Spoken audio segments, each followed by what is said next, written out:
Shabbat Shalom, everybody. This week's Parsha is Parshat Vayera. Vayera, Elav Adonai Be'elonei Mamre. That God appeared to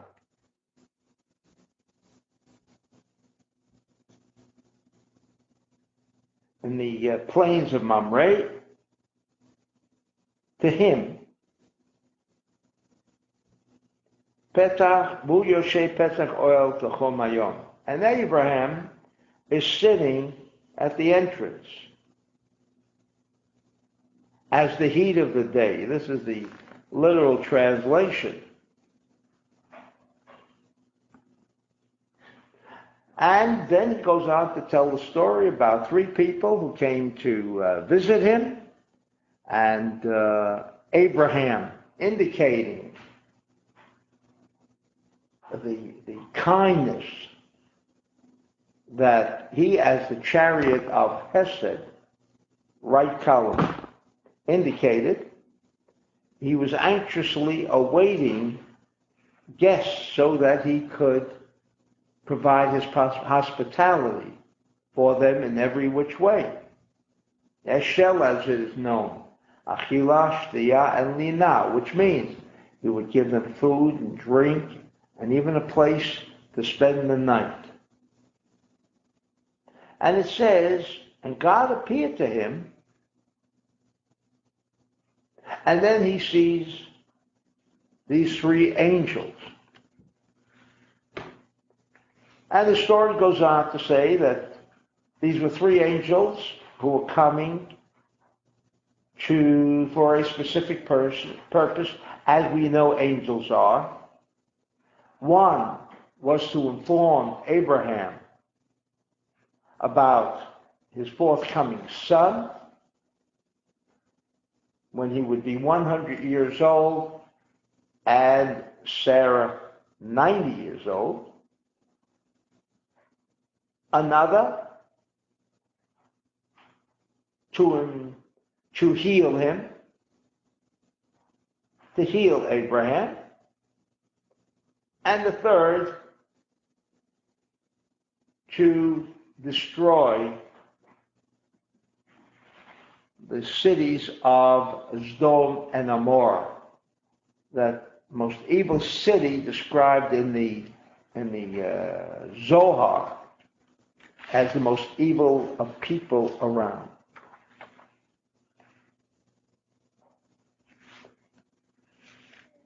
And I'd like to share some of the information.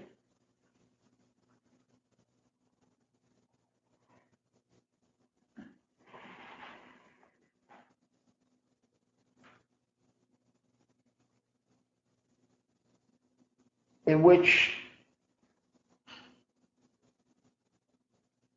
ink is spent on how Abraham conducted himself with these guests,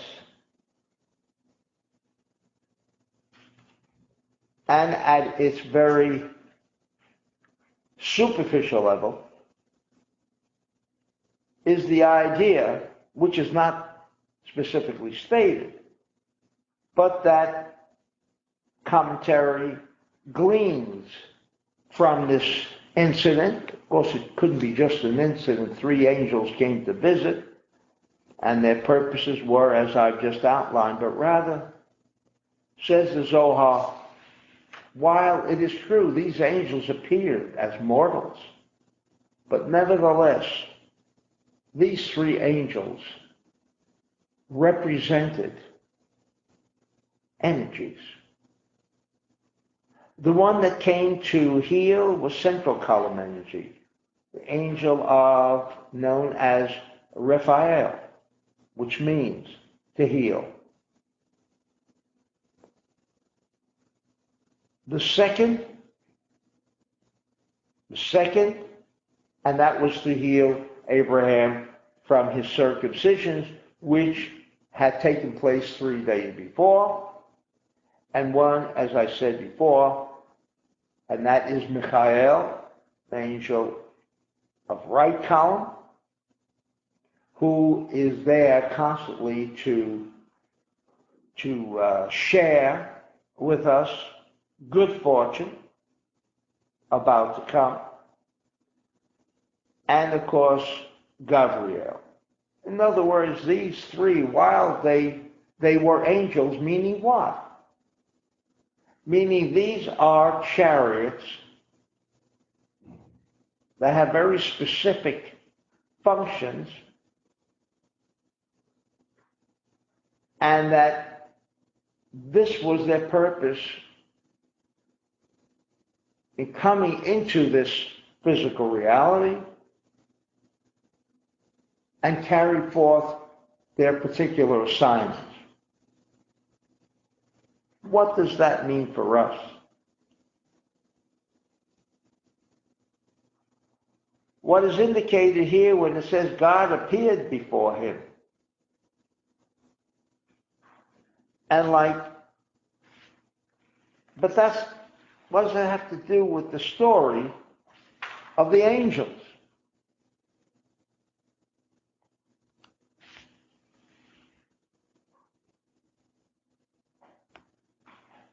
And therefore, states the Zohar, that when we speak of the Tetragrammaton, which is, in this case, God, usually translated as God, Tetragrammaton,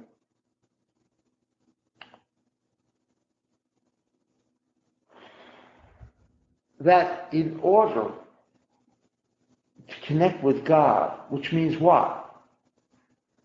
These forces of healing, forces of good fortune, that we must, in order to tap into these kind of energies, must recognize that each individual angel, when they are called upon to support angels, that it is left to the individual to call upon these angels, and we cannot just say, angels come. And I know there's been a great deal of TV on angels, and I must say that was since we began discussing the whole concept of angels, classes on angels. We have the angels of the day that come each and every single day to protect us. And the same angel is not operative on Monday as the one who is operative on Tuesday. They are different angels, each one with a very specific function. And so therefore, when we read Torah, what we are connecting with this story, and trust me, if you want to peruse it, it's really just a story which seems to be so unimportant. But yet, it's providing us with these tools that we can, if we need healing, if we need some good fortune, if we need some evil that we have classified as true evil. And true evil doesn't mean because it's hurting me.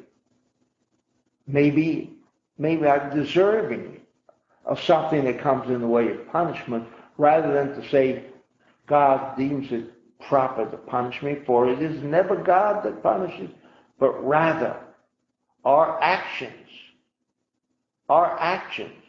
that in turn will boomerang and come back to us as reactions of our actions. These different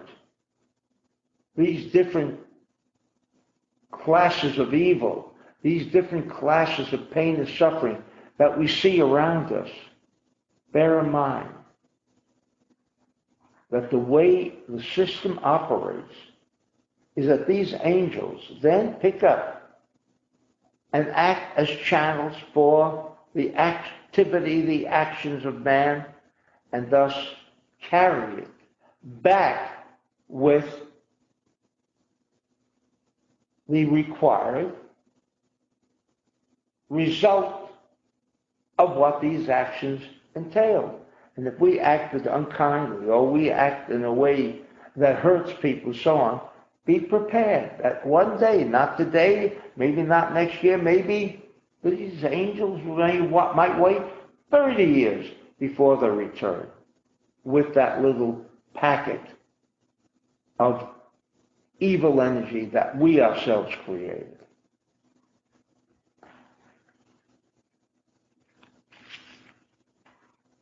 And then we come to the destruction, the overturning of Sodom and Gomorrah. We have a lesson here. We have a lesson. Sodom and Gomorrah, as we are told, both Talmud and Zohar, was evil, meaning the townspeople were evil. And in fact, if anyone was found sharing hospitality, sharing a morsel of bread with a poor person, or showing any kindness to anyone,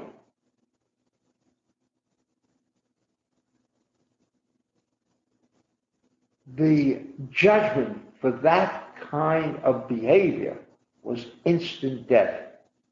And so we can understand why the people of Sodom and Gomorrah were considered evil people.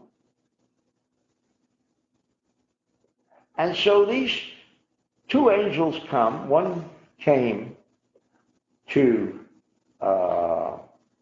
turn over, that was Gabriel, turn over, carry back the package of the evil that these people perpetrated, and consequently result in the destruction of Sodom and Gomorrah, and Raphael, who acted in this time in two capacities, but with the same idea of healing, of saving.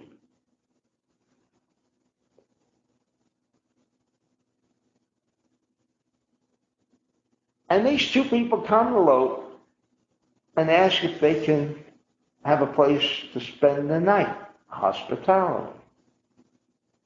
And he more than welcomes these people into their home, upon which the spies of Sodom and Gomorrah, who were literally all around the lot, to perceive, to listen, and watch if anyone in his right mind would be sharing, for that would mean instant death. And lo, behold, they observed two strangers being admitted into the home of Lot, the nephew of Abraham.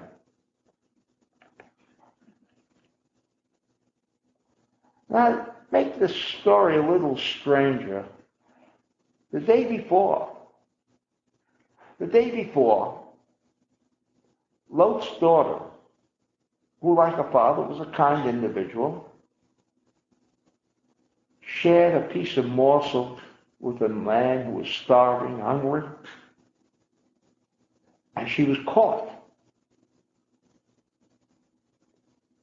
And the tribunal of this evil city decided, we've got to teach everybody a lesson on how we are in opposition to sharing kindness, mercy. And what they did is they bound her, put her up on top of the roof of Lot's house. This happened the day before. And poured over her entire body honey that would attract bees. And can you imagine the painful death that this poor child underwent? Gruesome, cruel, but this was the law of the land. And this happened one day before these two angels appeared, upon which Lot extends his hospitality, invites these two people into his home. Now, Who in their right mind, after seeing his own daughter meted out the kind of cruel judgment, then would take the responsibility or foolishly invite these two angels into his home? And the Zohar asks that question. Why? And his answer was, Abraham appeared before him. Abraham, who was very distant from Lot, but the story is to tell us that Abraham appeared before him.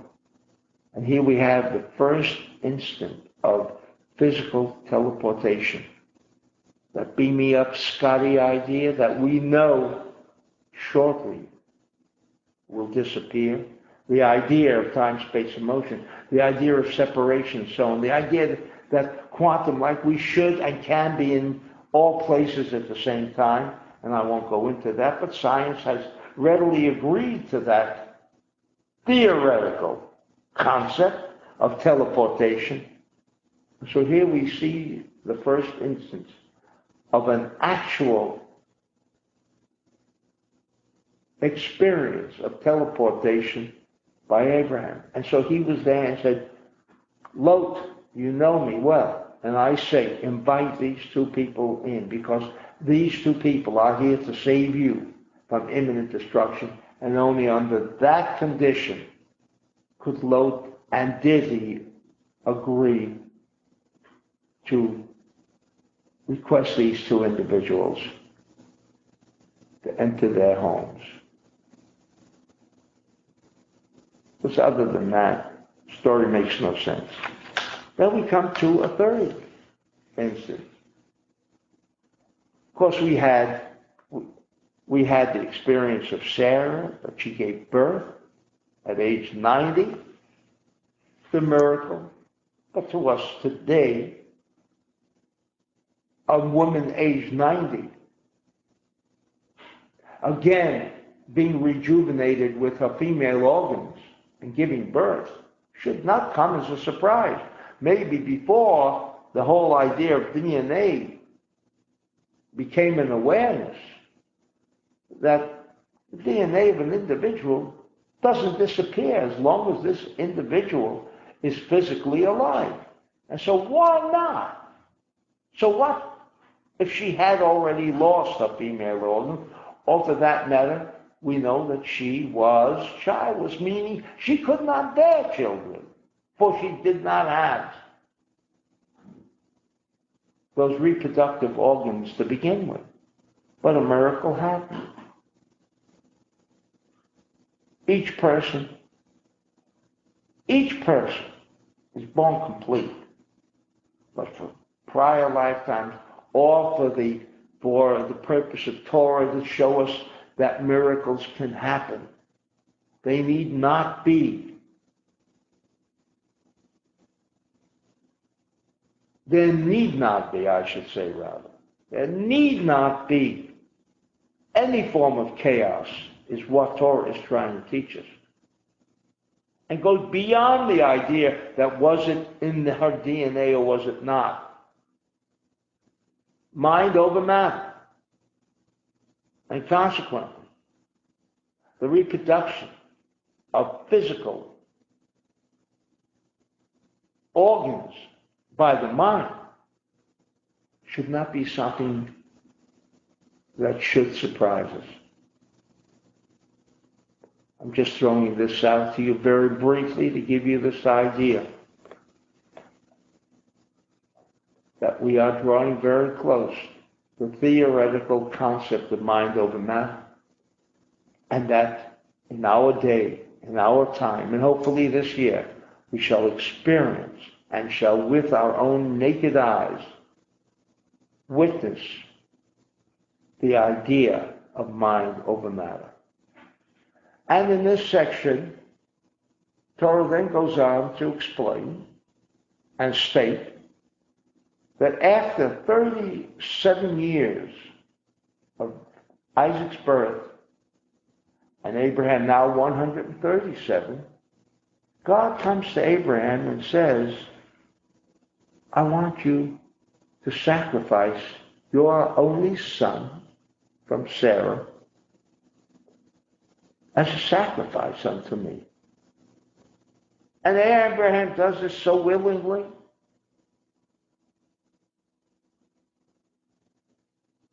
And his son, Isaac, seems to go along with it so willingly.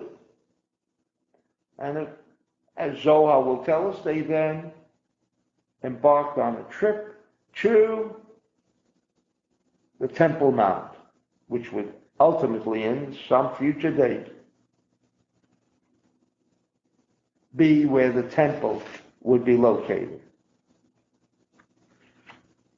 And to offer him as a sacrifice. And then we are told that as Abraham, and he binds him, and in fact, and he binds Isaac.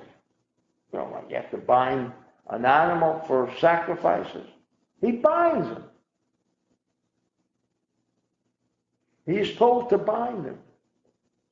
Now, Isaac at age 37, I don't think, if he did not want to be sacrificed, that this man of 137 would overpower him and against his will, sacrifice him. In fact, there's no indication that Isaac would have rebelled or would have resisted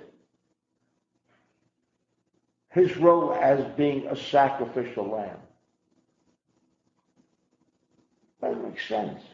And who can imagine a man 137 having his only child with Sarah now being asked by God to sacrifice?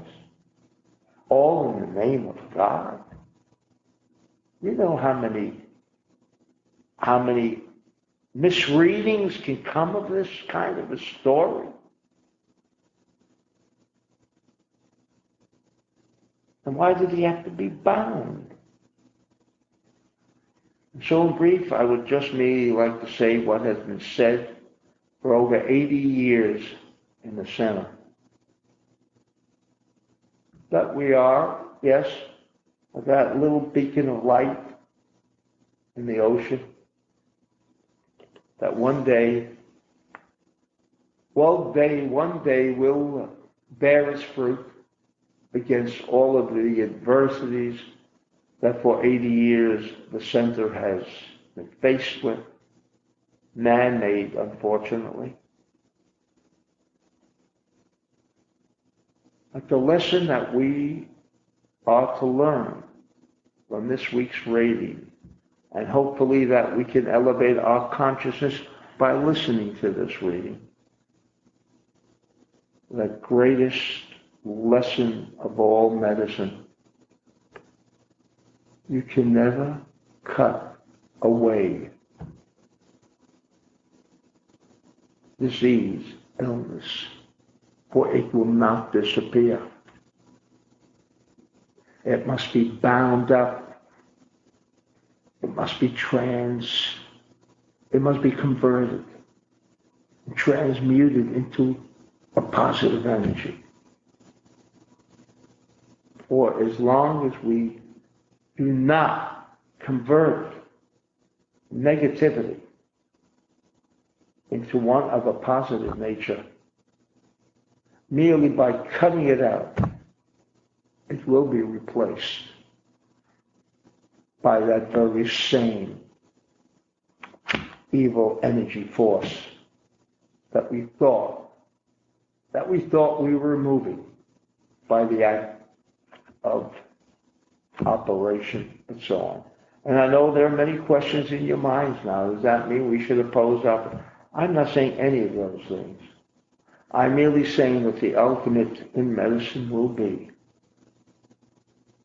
the transformation of evil energies into positive energies. And that will come about, ultimately, and hopefully in our time, by the transformation of the evil inclinations that exist almost in all of us. Convert these evil inclinations into one of sharing, into one of positive behavior. And only then will we see the demise of all illness in our times. Amen. Shabbat shalom to all of you.